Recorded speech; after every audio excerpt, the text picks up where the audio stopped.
مصر کا ایک بزنس مین تھا۔ ابھی اس کی عمر صرف 50 سال کے لگ بھگ تھی۔ ایک دن اس کو دل میں تکلیف کا احساس ہوا اور جب اس نے قاہرہ کے سب سے بڑے ہسپتال میں اپنا علاج کرایا تو انہوں نے معذرت کرتے ہوئے اسے یورپ جانے کا کہا۔ یورپ میں تمام ٹیسٹ مکمل کرنے کے بعد وہاں کے ڈاکٹروں نے اسے بتایا کہ تم صرف چند دن کے مہمان ہو کیونکہ تمہارا دل کام کرنا چھوڑ رہا ہے۔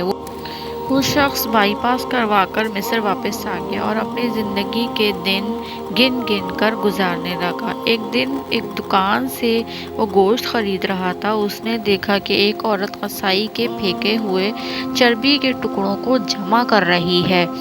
اس شخص نے عورت سے پوچھا، تم اسے کیوں جمع کر رہی ہو؟ عورت نے جواب دیا کہ گھر میں بچے گوشت کھانے کی ضد کر رہے تھے۔ میرا شوہر مر چکا ہے اور کمائی کا کوئی ذریعہ بھی نہیں ہے، اس لیے میں نے بچوں کی ضد کی بدولت مجبور ہو کر یہ قدم اٹھایا ہے۔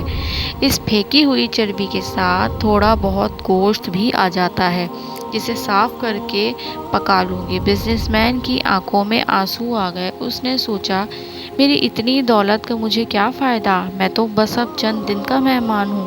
میری دولت کسی غریب کے کام آ جائے، اس سے اچھا اور کیا؟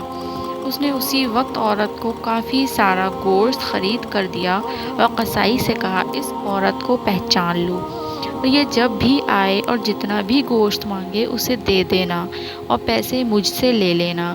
اس واقعے کے بعد وہ شخص اپنے روزمرہ کے معمولات میں مصروف ہو گیا۔ کچھ دن اسے دل میں کسی تکلیف کا احساس نہ ہوا تو اس نے قاہرہ میں موجود لیبارٹری میں دوبارہ ٹیسٹ کرائے۔ ڈاکٹروں نے اسے بتایا کہ رپورٹ کے مطابق آپ کے دل میں کوئی مسئلہ نہیں ہے، لیکن تسلی کے لیے آپ دوبارہ یورپ میں چیک اپ کروا آئیں۔ وہ شخص دوبارہ یورپ گیا اور وہاں ٹیسٹ کرائے۔ رپورٹس کے مطابق اس کے دل میں کوئی خرابی سرے سے تھی ہی نہیں۔ ڈاکٹر حیران رہ گئے اور اس سے پوچھا کہ آپ نے ایسا کیا کھایا کہ آپ کی بیماری جڑ سے ختم ہو گئی؟